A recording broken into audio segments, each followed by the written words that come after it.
Saya ke Pak Ansar ini. Ada 3 pertanyaan juga Pak Ansar buat Pak Ansar. Yang Yes. pertama dari Ramanda.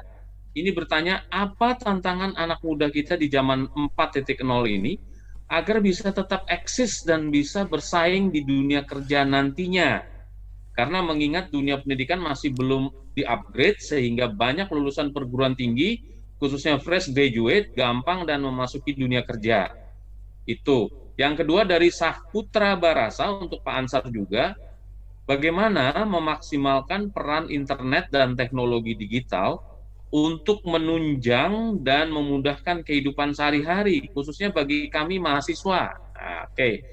Lalu dari Hawa, ini juga buat Pak Ansar katanya, jika kita ingin berjualan online, misalnya di Tokopedia atau Shopee atau lainnya, kita buka toko baru yang di mana Tokopedia itu terlihat seberapa banyak orang membeli produk kita. Ketika kita buka toko baru yang belum ada sama sekali pembeli, bagaimana cara supaya pembeli lebih tertarik untuk membeli di toko kita? Nah, itu Pak Ansar, ada 3 pertanyaan buat Bapak. Silakan Pak, waktunya 5 menit, kurang lebih lah. Silakan Ya, Pak. makasih Mas Arta ya, luar biasa ini peserta ya. Pertama, tantangan anak muda di era 4.0 ya. Suaranya 4.0 itu adalah satu istilah yang menggambarkan konvergensi teknologi komunikasi, industri, dan teknologi elektronik secara massal. Jadi kita bisa melakukan produksi, kita melakukan aktivitas dari jarak jauh. Nah, kalau anak muda bagaimana bisa beradaptasi, sebenarnya ada 3 hal yang perlu dimiliki oleh anak-anak muda itu ya. Ya, yang pertama kita perlu banyak ilmu ya, banyak wawasan. Jadi cobalah kita memang memiliki satu konsep-konsep, memiliki pengetahuan, memiliki ragam wawasan. Jadi rajin-rajinlah membaca, rajin melihat perkembangan gitu ya. Itu satu. Jadi tidak bisa kita menutup diri dengan perkembangan-perkembangan yang ada sekarang. Nah, yang kedua, pilih satu bidang di mana adik-adik memang tertarik di situ. Kalau sudah tertarik pada bidang itu, cobalah pelajari dan memiliki keterampilan yang diperlukan untuk masuk ke bidang itu. Misalnya, Anda tertarik untuk masuk ke bidang bisnis atau perdagangan online, online shop. Ya belajarlah bagaimana mengelola online shop, bagaimana mencari produk, bagaimana melakukan marketing ya dan sebagainya. Jadi memang harus ada keterampilan. Kalau misalnya Anda mau memilih menjadi content creator, ya pelajarilah bagaimana membuat akun, bagaimana melakukan produksi, bagaimana melakukan editing ya, bagaimana membuat konten yang baik. Jadi ini yang kedua, harus ada keterampilan. Nah, memang ini keterampilan bisa didapat melalui kursus, melalui pelatihan, melalui magang ya. Nah, ada keterampilan inti, ada keterampilan pendukung ya. Keterampilan inti itu memang yang berkaitan langsung dengan bidang yang mau dikembangkan. Kalau yang pendukung itu seperti bahasa Inggris, keterampilan komunikasi, keterampilan emosional quotient ya. Nah, itu semua penting juga itu di dalam menunjang kesuksesan kita. Kemudian yang ketiga yang sangat penting itu networking ya. Belajar membangun jaringan. Nah, ini penting sekali ya. Jadi kalau kita sudah punya jaringan, kita bisa memperluas reach ya, daya jangkau kita. Ya.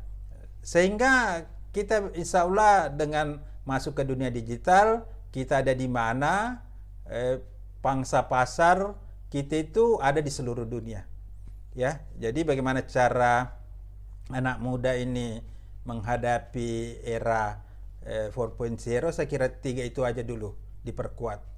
Ilmu, wawasan, cari keterampilan khusus, perluas jaringan.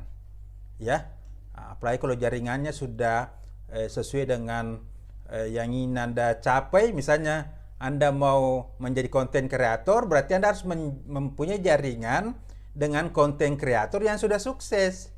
Ikuti channelnya, Kalau ada pertemuan, ikuti pertemuannya. Kalau ada komunitasnya, bikin ikut pertemuannya. Kalau misalnya mau menjadi bidang apa, jurnalis, gabung di komunitas jurnalis. Jadi kita membuat jaringan yang sesuai dengan bidang yang kita mau geluti. Kemudian pertanyaan yang kedua, bagaimana memanfaatkan internet dan teknologi digital dalam kehidupan sehari-hari? Sebenarnya begini ya, saya juga tidak menganjurkan seluruh hidup kita itu masuk dalam dunia digital. Jadi kalau saya, platform hidup kita itu dalam dunia real. Tapi ketika kita membutuhkan dunia digital, kita harus bisa menggunakan dunia digital itu secara terampil dan produktif, efisien. Nah, jadi bagaimana cara menggunakan internet dan teknologi digital itu secara optimal? Pertama, kita gunakan pada saat kita perlukan. Itu satu. Kalau kita terus online tidak ada manfaat, berarti itu jadi cost. Ya. Nah, kemudian yang kedua, ketika kita masuk ke dunia online, usahakan memberi benefit dan mendapatkan benefit. Apa yang ingin Anda dapatkan? Manfaat dari situ. Dan manfaat positif apa yang bisa Anda dapatkan? Kemudian selanjutnya kalau bisa Anda mendapatkan profit. Nah, ini kalau sudah mendapatkan profit itu lebih teknis lagi tuh. Anda sudah dapat uang ya dari internet. Nah, saya katakan ke mahasiswa, minimal Anda mendapatkan penghasilan per bulan untuk ganti beli pulsa, ganti beli kuota. Itu aja minimalnya. Saya bilang boleh uang kuliahnya dibayar oleh orang tua, tapi untuk browsing, untuk chatting, jangan minta sama orang tua. Nah, jadi mikir, apa yang bisa Anda jual? Ya. Nah, jadi insya Allah kalau cara berpikir begitu. Kemudian yang ketiga, hindari yang memang bisa menimbulkan nilai minus ya, atau menjadi cost dalam hidup Anda. Menghindari hoax, menghindari kegiatan yang tidak bermanfaat. Saya kira tiga itu ya untuk memaksimalkan. Pertama, gunakan ketika butuh. Yang kedua, ketika masuk, usahakan dapat benefit, profit, dan memberi benefit, memberi profit. Yang ketiga, hindari yang bisa menimbulkan nilai minus atau menimbulkan problem ya. Kemudian yang ketiga, ini mengenai belajar online ya, atau mahasiswa ini bagaimana menggunakan teknologi online. Saya kira teknologi online itu juga hampir sama dengan penggunaan internet secara umum ya. Nah, jadi Anda harus terampil, Anda harus mengerti ilmunya, Anda harus punya jaringan, gunakan sesuai dengan memang kebutuhannya. Misalnya begini ya, Anda mahasiswa, kemudian giliran Anda kuliah, jadi Anda sudah harus persiapkan bagaimana Anda mengikuti kuliah online itu memang sesuai dengan waktu yang telah ditentukan. Jadi justru saya lihat ada misalnya perbedaan ketika mahasiswa kuliah di dalam kelas dengan kuliah online. Biasanya kalau di dalam kelas itu dia lebih disiplin, lebih teratur, lebih fokus. Kalau di online mungkin dipikir tidak ada dosennya yang mengawasi ya. Apalagi kalau kita pakai sistem bukan yang sistem online real time itu ya. Nah, jadi ini semua perubahan gaya hidup di dunia real juga harus menyesuaikan dengan karakter dunia digital. Jadi intinya ketika misalnya belajar online, gunakanlah maksimal itu untuk belajar online. Ketika Anda misalnya membuat konten, gunakan untuk belajar membuat konten secara maksimal. Ketika bisnis, gunakanlah untuk bisnis secara maksimal. Jadi prinsip saya, ketika Anda masuk ke dunia digital, semuanya harus lebih.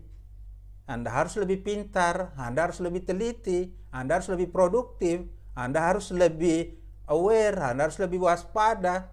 Intinya harus lebih. Kenapa? Karena ada resiko yang kita pikul ketika kita masuk dengan dunia online. Minimal cost itu yang harus kita hindari. Belum lagi kalau misalnya memang mengarah ke perbuatan yang mengarah tindakan kriminal dan sebagainya. Jadi tetap belajar, manfaatkan secara maksimal. Jangan lupa perbaiki hidup Anda secara real. Itu lebih penting ya. Anda lebih taat, Anda lebih cerdas di dunia real, maka teknologi itu akan mengikuti.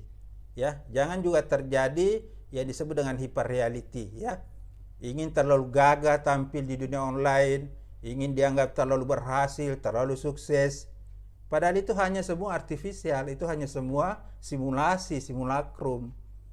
Nah, itu juga saya lihat banyak yang begitu. Akhirnya orang pinjam, orang melakukan risiko untuk membuat konten, untuk selfie, padahal hidupnya senantiasa dalam penderitaan. Itu juga jangan dipaksakan ya. Jadi tampil wajar apa adanya, tapi kita tetap memberi kontribusi maksimal di dalam kehidupan nyata kita, di dalam dunia digital yang kita gunakan. Ya, insya Allah itu bermanfaat ya dan barokah. Kira-kira begitu Pak Arta, makasih. Oke, Mudah-mudahan Pak Ansar, bisa terima kasih memenuhi. untuk jawabannya.